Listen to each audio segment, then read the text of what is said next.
अस्सलाम वालेकुम, मेरा नाम है श्वेता। अस्सलाम वालेकुम, मेरा नाम है इंदर और आप सबका स्वागत है हमारे चैनल में। अभी हम वीडियो करने वाले हैं the great history of Islam by Khoistani. आइए देखते हैं। आइए देखते हैं। हम जब भी कोई वीडियो बनाते जंगे जेरूसलम इसराइल का साथ कभी नहीं छोड़ता। I love Israel. एक क्वेश्चन लोग बार बार पूछते हैं इस सब का सोर्स क्या है? ये सब लाते कहाँ से हो?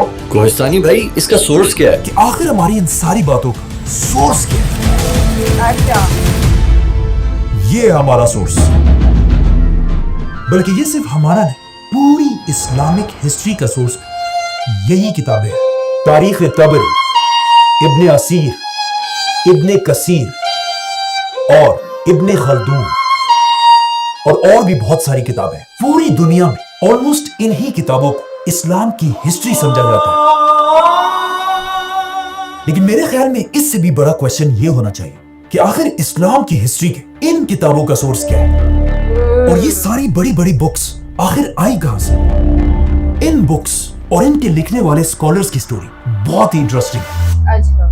आज से 1400 साल पहले रसूलुल्लाह सल्लल्लाहु अलैहि वसल्लम की वफात के बाद उनके पहले खलीफाओं ने अबू बकर, उमर, उस्मान और अली रज़ियल्लाहु अन्हु ने इस्लाम की कोई भी हिस्ट्री नहीं लिखी, क्योंकि लिखने की जरूरत ही नहीं थी। ज्यादातर सहाबा अब भी जिंदा थे और उन्हें इस्लाम की सारी हिस्ट्री का पहले से पता था। लेकिन आहिस्ता आहिस्ता जैसे जैसे सहाबा दुनिया से जाने लगे, मुसलमानों की नई जनरेशन इस्लाम की हिस्ट्री को बदर, ओहद, खंदक जैसी जंगों को भूलने लगे, और कुछ यंग लोग तो इस्लाम के हीरोज जैसे खालिद बिन वलीद और अली रज़ियल्लाहु अन्हु को छोड़कर रोमन और पर्शियन एम्पायर के हीरोज हरक्यूलिस और रुस्तम से इंप्रेस होने लगे।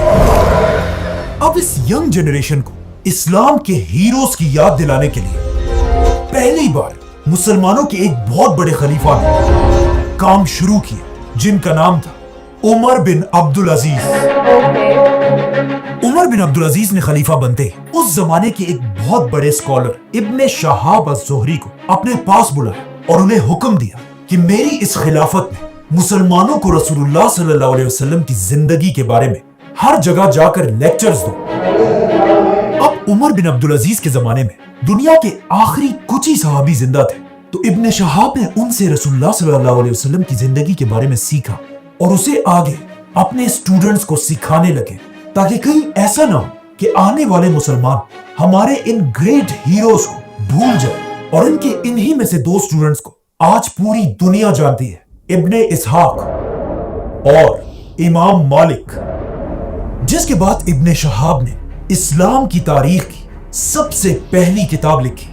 लेकिन जैसे ही उन्होंने ये किताब पूरी की, खलीफा उमर बिन अब्दुल अजीज को शहीद कर दिया गया, और उमर बिन अब्दुल अजीज के शहीद होते उसके सिर्फ 30 साल बाद पूरी बनु उमैया की हुकूमत टूट गई, और बनु उमैया के साथ साथ इब्ने शहाब की लिखी हुई इस्लाम की तारीख की पहली किताब भी दुनिया से गायब हो गई।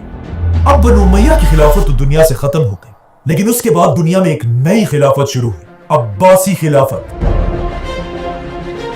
अब अब्बासी खिलाफत में भी बनु उमैया की तरह बहुत सारी खराबियां थी, लेकिन उनमें एक बात ऐसी थी जिसे कोई भी डिनाई नहीं कर सकता। अब्बासी इल्म, नॉलेज से इतनी मोहब्बत करते थे कि उसे हासिल करने के लिए वो किसी भी हद तक जा सकते थे। यहाँ तक कि एक अब्बासी बादशाह ने रोमन एम्पायर से एक बहुत बड़ी जंग सिर्फ अफलातून की एक किताब के बदले में खत्म कर दी थी। अब्बासी खिलाफत के बादशाह मंसूर ने बनु उमैया के कैपिटल को खत्म करके दुनिया में मुसलमानों का एक नया कैपिटल बनाया, बगदाद।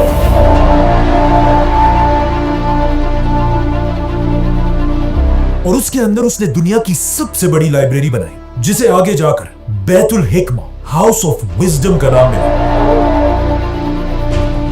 ये लाइब्रेरी बनाते अब्बासी बादशाह मंसूर ने उसी इब्ने शहाब अज़-ज़ुहरी के स्टूडेंट इब्ने इसहाक को अपने पास बुलाया और उसे हुक्म दिया कि जाओ और इस्लाम की हिस्ट्री पर दोबारा एक किताब लिखो, लेकिन कोई ऐसी वैसी किताब नहीं, आदम अलैहिस्सलाम से लेकर मुझ तक उसमें पूरी दुनिया की हिस्ट्री होनी चाहिए। इब्ने इसहाक ने बिल्कुल ऐसा ही किया और मंसूर के ऑर्डर्स पर मुसलमानों की पहली कंप्लीट तारीख लिखी। ये हदीस की किताब नहीं बल्कि एक हिस्ट्री की किताब थी।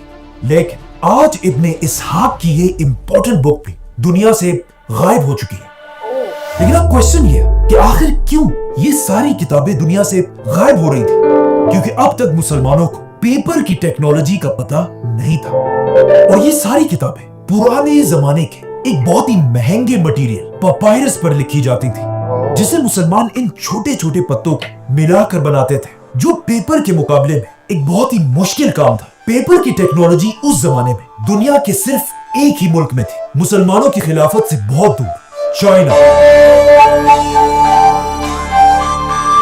और पेपर की इस टेक्नोलॉजी को चाइना के बादशाहों ने पूरी दुनिया से छुपा कर रखा था। लेकिन बहुत जल्द ये सब बदलने वाला था, क्योंकि अब्बासी खिलाफत के आते ही कुछ ही अरसे बाद मुसलमानों और चाइनीज एम्पायर की सबसे बड़ी जंग,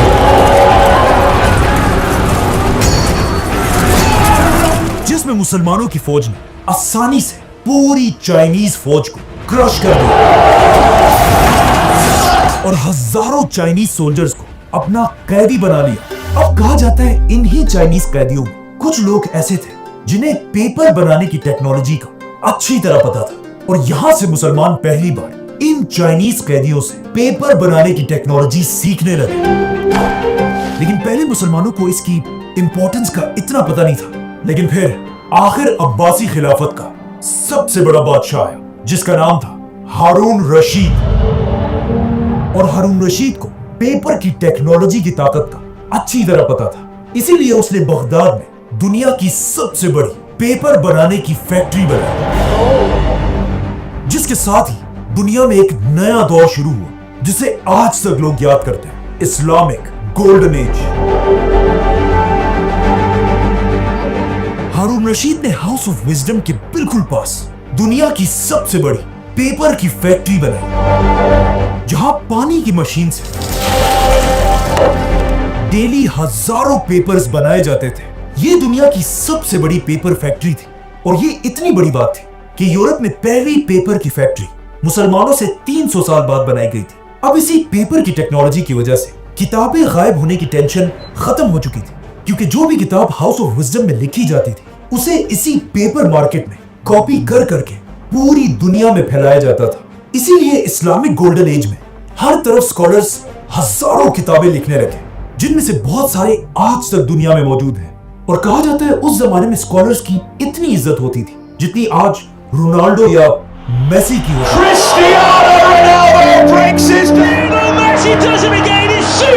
इसी गोल्डन एज में सही बुखारी और सही मुस्लिम जैसी अहादीस की 6 बड़ी किताबें लिखी गई।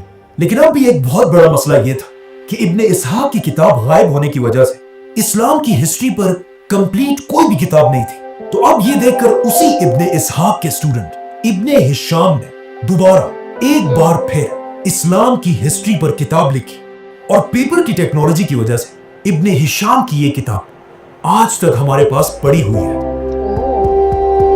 बल्कि इस किताब का नया वर्जन आपको आसानी से कहीं से भी मिल जाएगा। ये इस्लाम की हिस्ट्री की सबसे पुरानी किताब है। अब इब्ने हिशाम के बाद हर तरफ इस्लाम की हिस्ट्री पर किताबें लिखी जाने लगी, जिसमें इस्लाम की नेक्स्ट हिस्ट्री की किताब अल वाकिदी ने लिखी। ये है वाकती की किताब। लेकिन आज बहुत सारे स्कॉलर्स वाकती की कुछ बातों को सही नहीं समझते, जिसके बाद वाकती के स्टूडेंट ने भी एक किताब लिखी, तबकात इब्ने साद, जिसमें उसने सारे सहाबा की स्टोरीज लिखी। और आखिर इसी दौर में एक ऐसी किताब लिखी गई कि अगर आपको इस्लामिक हिस्ट्री का थोड़ा भी पता है तो इस किताब का नाम आपने जरूर सुना होगा, और इस किताब का नाम है तारीख अत-तबरी। ये है तारीख अत-तबरी, जो इस्लामिक गोल्डन एज के एक बहुत बड़े स्कॉलर थे, और बगदाद के एक स्कूल में 10 दीनार की सैलरी पर स्टूडेंट्स को पढ़ाया करते थे।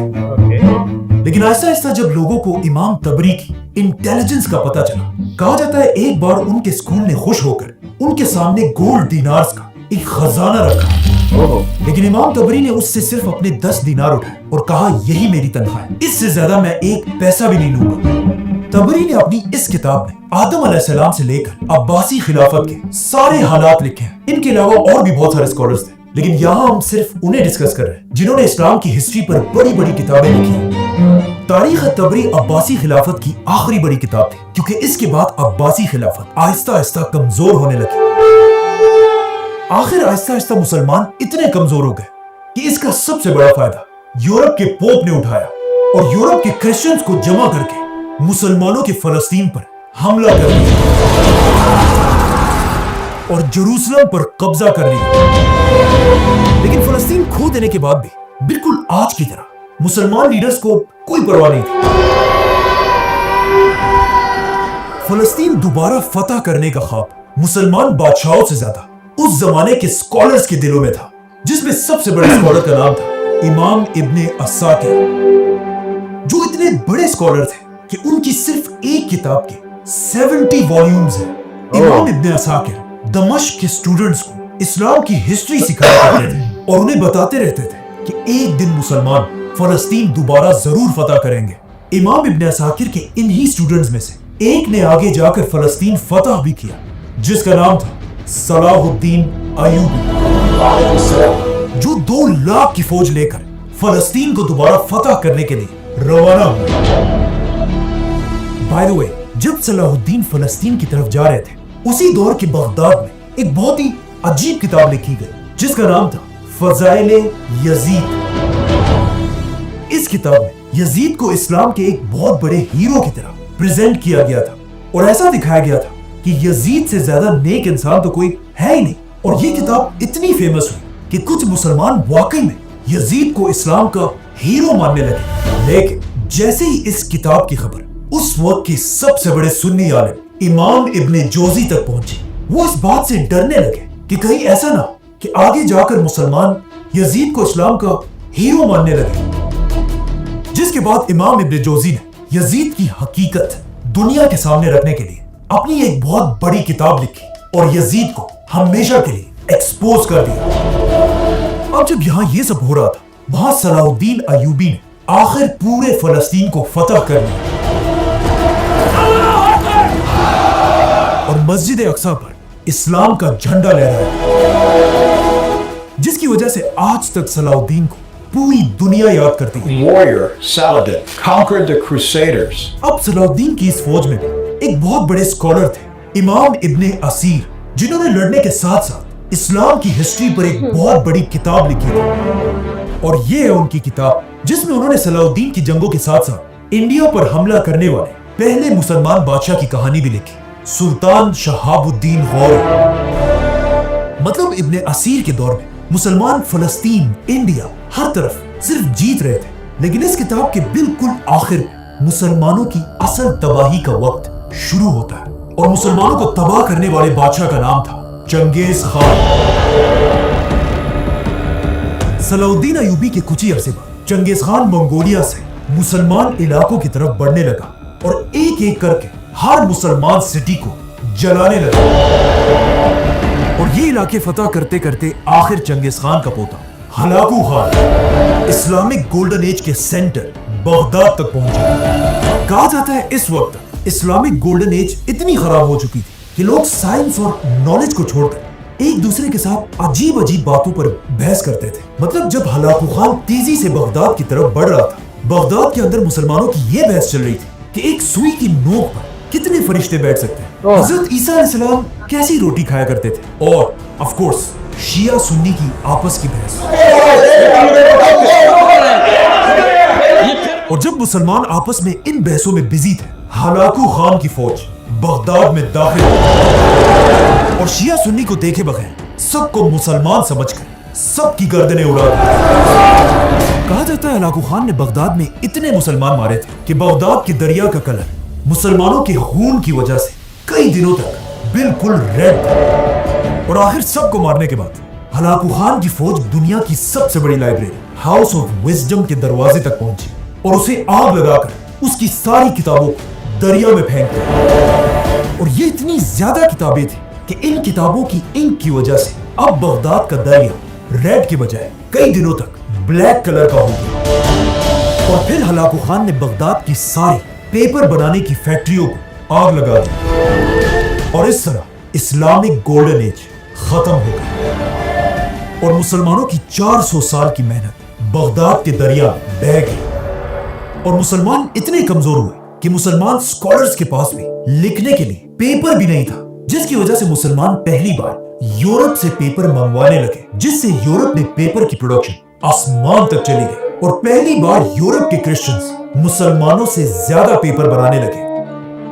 अब जब मंगोलों की तबाही के बाद पूरी मुसलमान दुनिया में एक मायूसी छाई हुई थी और साइंस और हिस्ट्री की बहुत सारी किताबें बर्बाद हो चुकी थी, इसी दौर में कुरान की तफसीर और इस्लाम की हिस्ट्री के बारे में सबसे बड़ी किताब लिखी गई, जिसका ऑलमोस्ट हर मुसलमान ने नाम जरूर सुना होगा, और इस किताब का नाम तारीख इब्ने कसीर। इस किताब का असली नाम अल-बिदाया व निहाया है, which means शुरू से लेकर आखिर तक, जिसमें उन्होंने आदम अलैहिस्सलाम से लेकर कयामत तक हर डिटेल लिखी है। इब्ने कसीर के बाद एक और भी बहुत बड़े मुसलमान साइंटिस्ट ने इस्लाम की हिस्ट्री पर किताब लिखी, जिन्हें कुछ लोग मुसलमानों का आखिरी बड़ा साइंटिस्ट मानते हैं, जिनका नाम था अल्लामा इब्ने खल्दून, और ये है उनकी किताब। इस किताब की पहली जिल्द को आज तक हार्वर्ड और ऑक्सफोर्ड जैसी यूनिवर्सिटीज में पढ़ाया जाता है, बल्कि इब्ने खल्दून के नाम पर आज भी तुर्की में एक बहुत बड़ी यूनिवर्सिटी बनी है। आज कुछ स्कॉलर्स इब्ने खल्दून को मुसलमानों का आखिरी बड़ा स्कॉलर मानते हैं, क्योंकि मंगोलों की तबाही के बाद अब दुनिया में सबसे ज्यादा पेपर मुसलमान नहीं बल्कि एक यूरोप के क्रिश्चियंस बना रहे थे। और जिस साल इब्ने खल्दून फौत हुए, उसी साल यूरोप में एक आदमी पैदा हुआ, गुटेनबर्ग, जिसने एक ऐसी मशीन इजाद की कि दुनिया को हिला कर रख दिया, प्रिंटिंग प्रेस, जिससे यूरोप में आहिस्ता आहिस्ता मिलियंस ऑफ किताबें लिखी जाने लगी। और ये प्रिंटिंग प्रेस इतना जबरदस्त मशीन था कि पहले जो आदमी दिन में 40 पेजेस लिखा करता था, अब इस प्रिंटिंग प्रेस की मशीन की वजह से वो हर दिन 4000 पेजेस प्रिंट करने लगा, जिससे of course Europe Aahista Aahista मुसलमानों से आगे निकलने लगा। और अब इस प्रिंटिंग प्रेस के दौर में मुसलमानों की दुनिया में एक नई सुपर पावर बन चुकी थी, उस्मानिया सल्तनत। और उस्मानिया सल्तनत ने एक ऐसा फैसला किया जिसे आज तक उनका सबसे बड़ा ब्लंडर माना जाता है। उस्मानिया सल्तनत के बादशाह और स्कॉलर्स ने मिलकर एक बहुत ही अजीब ऐलान किया कि ये मशीन प्रिंटिंग प्रेस मुसलमानों के लिए हराम है। और वो इसलिए क्योंकि कुछ स्कॉलर्स ने कहा कि इल्म सिर्फ कलम से लिया जा सकता है, मशीनों से नहीं। कुछ ने कहा कि ये तो एक क्रिश्चियन इन्वेंशन है, इसे तो हराम होना चाहिए। और कुछ स्कॉलर्स इस बात से डर रहे थे कि अगर हर मुसलमान के हाथ में किताब आ गई तो फिर हमारा क्या होगा। जो भी हो, अब एक तरफ यूरोप के पास 1000 प्रिंटिंग प्रेस थे और दूसरी तरफ मुसलमान दुनिया में 0। मतलब एक मुसलमान अब भी दिन में सिर्फ 40 पेजेस लिख सकता था, और इसके मुकाबले में यूरोप का एक क्रिश्चियन दिन में 4000 पेजेस प्रिंट कर सकता था। तो ऑफ कोर्स यहां से मुसलमानों का डिक्लाइन शुरू हुआ और यूरोप ऊपर जाने लगा, और मुसलमान इल्म और नॉलेज को छोड़कर ताजमहल जैसी बड़ी बड़ी बिल्डिंग्स बनाने लगे, और यूरोप में यूनिवर्सिटीज और लाइब्रेरीज बनने लगी, जिसकी वजह से इब्ने खल्दून और अल-बेरूनी की बजाय अब दुनिया के बड़े बड़े साइंटिस्ट यूरोप में पैदा होने लगे। Leonardo da Vinci, Galileo, Newton. आखिर यूरोप के इस प्रिंटिंग प्रेस के 300 साल बाद उस्मानिया सल्तनत को रियलाइज हुआ कि उन्होंने कितनी बड़ी गलती की, और 300 साल बाद मुसलमानों ने अपना पहला प्रिंटिंग प्रेस बनाया। लेकिन अब बहुत देर हो चुकी थी, और आज तक मुसलमान दोबारा यूरोप के सामने अपना सर नहीं उठा सके। सब्सक्राइब। वाओ, वो सब बुकों के नाम है एंड में दिए। यार ये मस्त नॉलेज थी इसमें कि काफी बाद में कैसे हुआ है कि मतलब बेसिकली पेपर का पूरा हिस्ट्री इस्लाम में कैसे आया, वो सब वो लिखते गया थे, पूरा बुक्स कैसे बनी है। ये काफी इंटरेस्टिंग था, एक वीडियो एकदम अच्छा लगा, इंटरेस्टिंग लगा, कैसे क्योंकि हिस्ट्री का पूरा रिकैप दिया है इसमें। और कितनी सारी बुक से आई थी और ये फिर वो जल बंदे गए, ने ये जला किया, दी बहुत सारी। and all, बहुत कुछ था, डिटेल था, अच्छा लगा यार वाह। वीडियो। ठीक है, हम और देखेंगे इनके वीडियोस, तब तक के लिए टेक केयर। Bye bye.